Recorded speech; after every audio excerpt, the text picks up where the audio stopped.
nigga funny as shit. Feds RFP P. Diddy as criminal while freak off hotel nights opening statements. Man, Diddy right now is in Diddy trial is going on right now, man.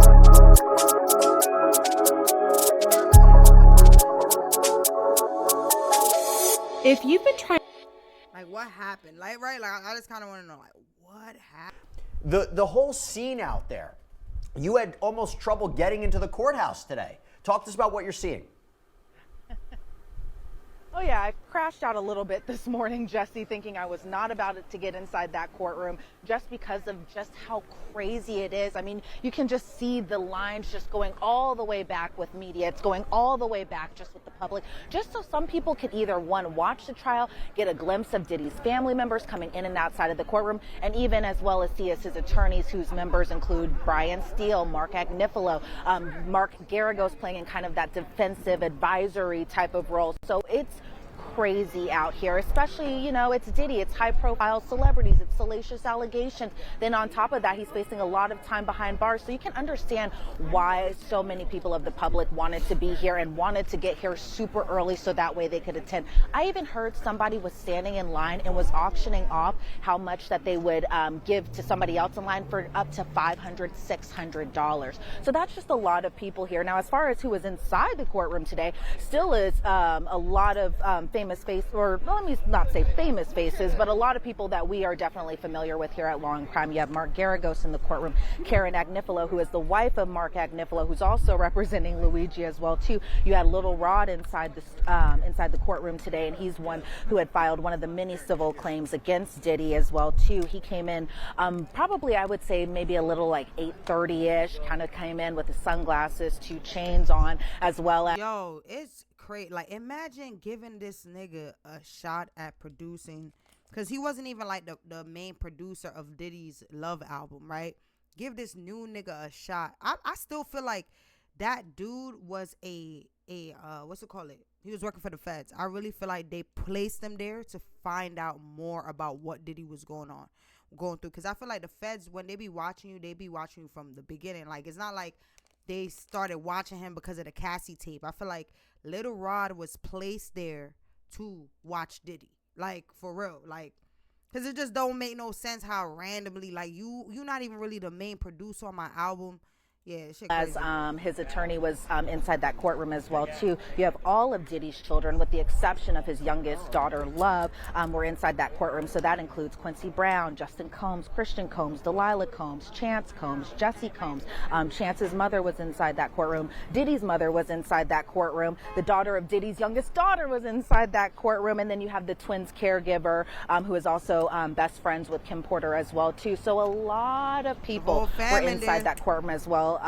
For just opening statements, just to get this jury selected, because it went down from 43 to 18 today. And so a lot of people were inside that courtroom. It was body to body. And what can you expect? It's Diddy's first day of trial. So this was, you know, just a little bit of what we were expecting today. But it's crazy out here. And I will encourage everybody to check out what you're posting on X, Twitter. Because earlier today you actually posted that you saw Rodney Little Rod Jones, one of the first people to sue Sean Combs. He was outside the courthouse. We were always expecting who would end up showing up during the course of this trial. Talk to us about the jury. Who is this jury? What can you tell about how they're reacting so far to opening statements? I mean, NBC has reported you have one juror who's a 69-year-old male, another juror who's a 31-year-old male, another one 51-year-old male. You have a 42-year-old female, and they have different numbers to them. But what are you determining based on the jury? What's the makeup and how are they? He really want to ask, what's the demographic of the jurors? Positioning. How are they reacting to the opening statement so far?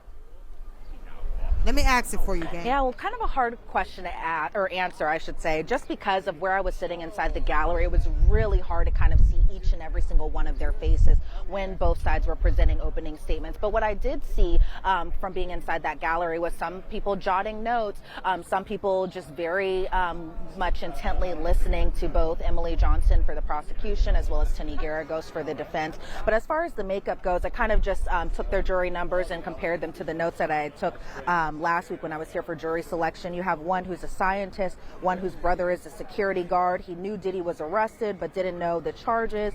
You have one person who's part of a union job. He works for the Department of Corrections. Another person who is now retired but previously used to work at Verizon.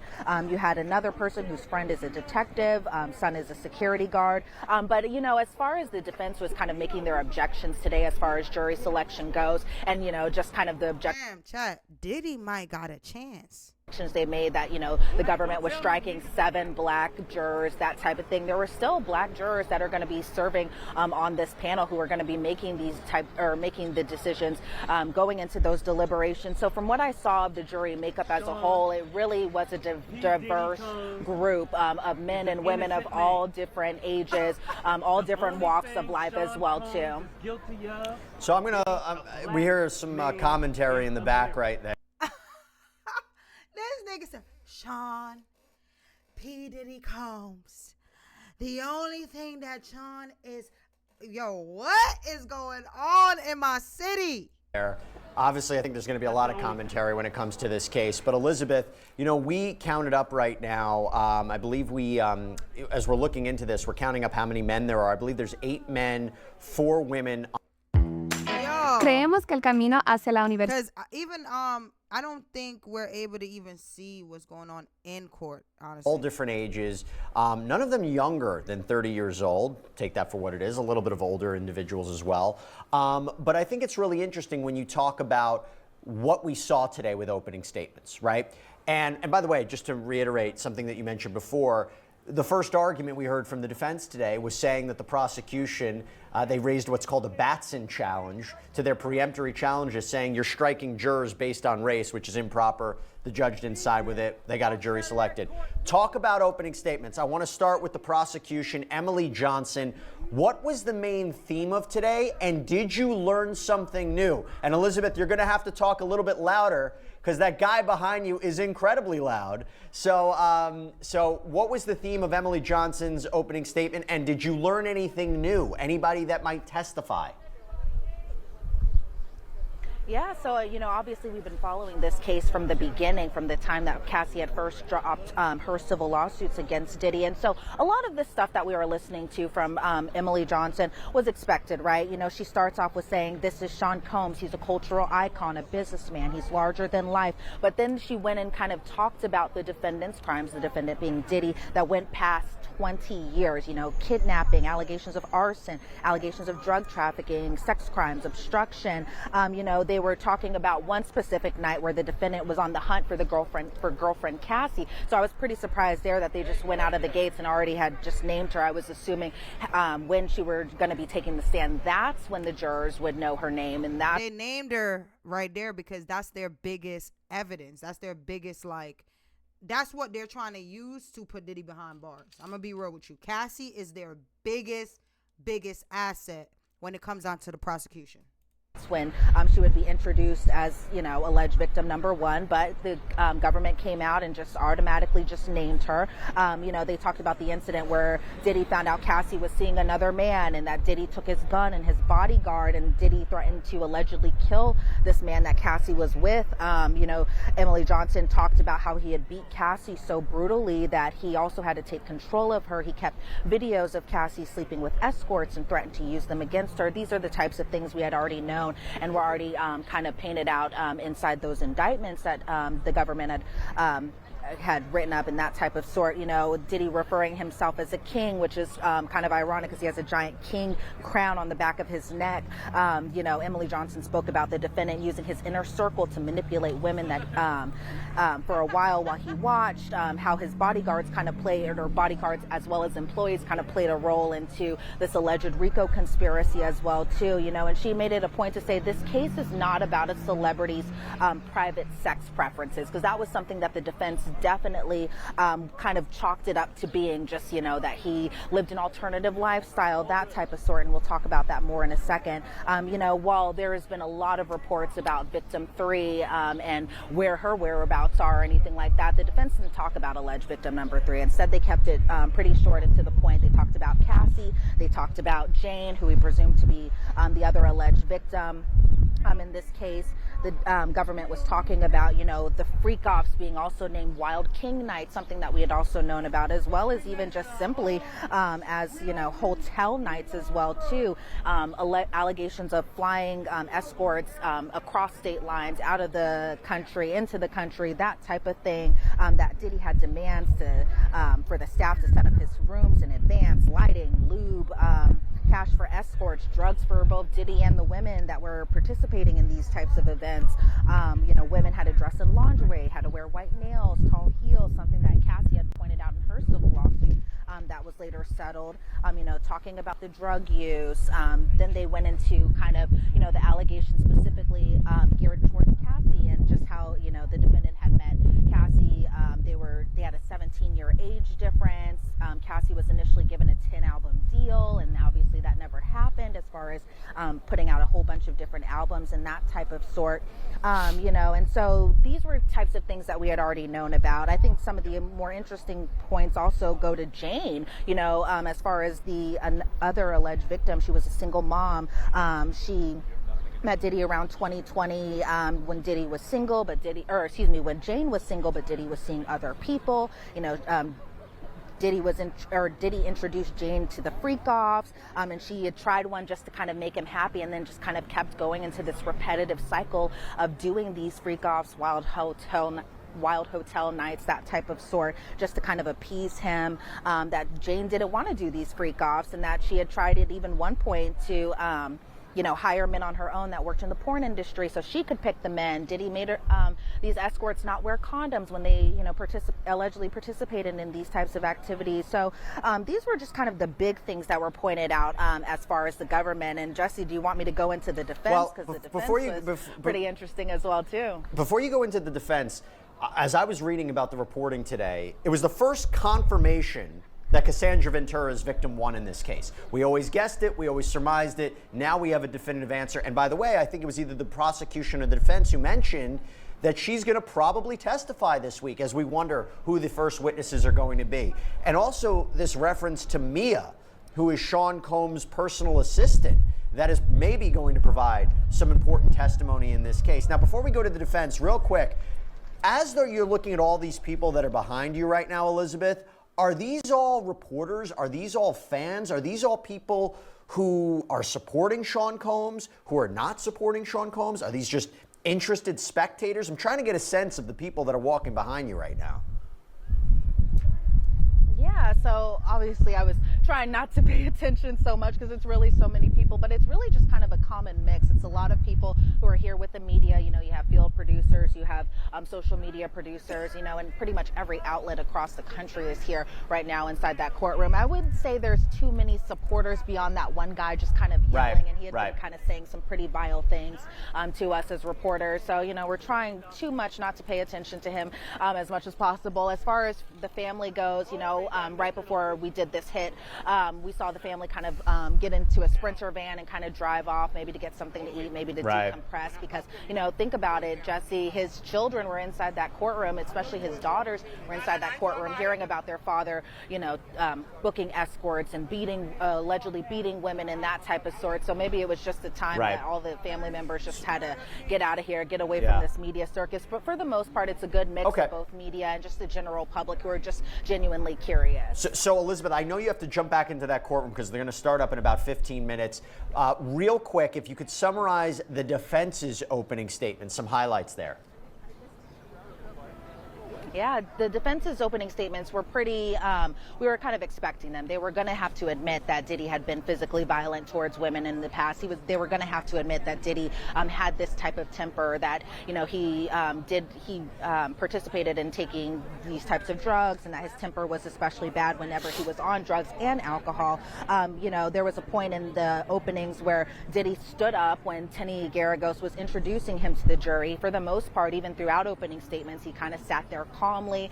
He looked at the jurors. He looked at Tenny Garagos, who again provided the opening statements on the defense's behalf. The defense was kind of harping on the fact that the government has no place in his bedroom, something that we had talked about many of times, just how they're kind of painting this as somebody, who did bad things on one hand, but were these bad things criminal? And that was essentially what the defense's argument was there.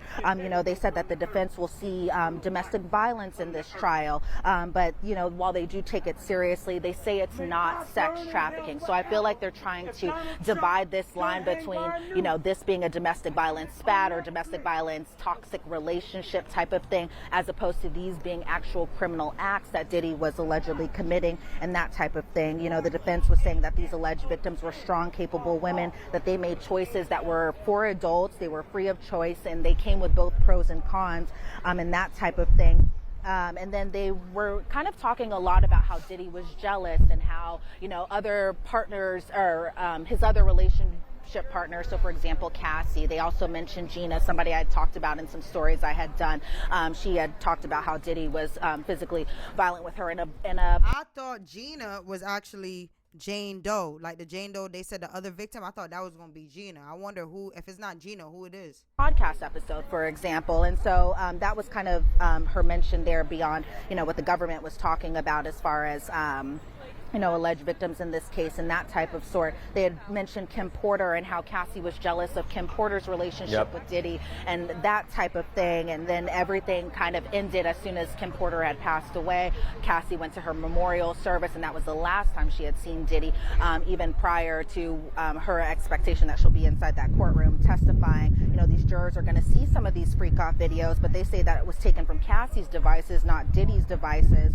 And so, they talked about Mia, for example, who had worked with Diddy for a number of years, and the defense says, they want jurors to evaluate her motive to testify. When they were talking about Jane Doe, it was the same thing, that this was a jealous relationship. Jane wanted to be more public, whereas Diddy, he flaunted other relationships that weren't with Jane and that type of thing. So those were some of the biggest takeaways from the defense's openings, as well as the government's openings as well, too. These are the arguments we anticipated. Now, obviously, there's a lot more detail to it. We're hearing it in an official capacity. And these jurors, while they might have heard certain aspects of this case, this is the first time, presumably, both arguments are being positioned to them for the first time in such a very particular way. I think it's kind of smart of the defense to actually admit. Because it's kind of like you got to hit them with the sandwich, like, yeah, I did that.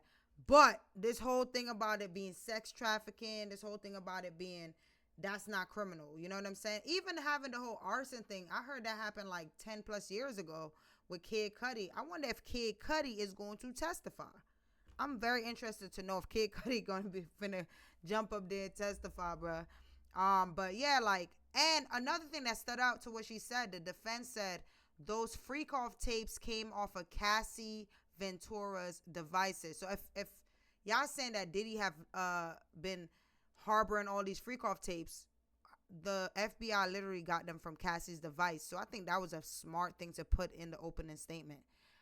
But as far as this man, it's gonna take a lot for people to not find this guy guilty, because they already smeared his name. A lot of times I feel like, Diddy is a wild, freaky nigga, right? Like, freaking 69 God, you know what I'm saying? Like, he is that type of vibe, you know what I mean? Like, but at the same time, it's like, are these things criminal? I think that is a very smart defense, man. Because you can't just go up there and be like, I ain't do nothing, I ain't hit nobody, I ain't do this. And then the girl's going to come, they're going to have bruises, they're going to show pictures, they're going to show all these things. So I think that's very smart. I think the prosecutor's opening statement was also amazing too. I don't really have anything that I could say that was wrong with their opening statement.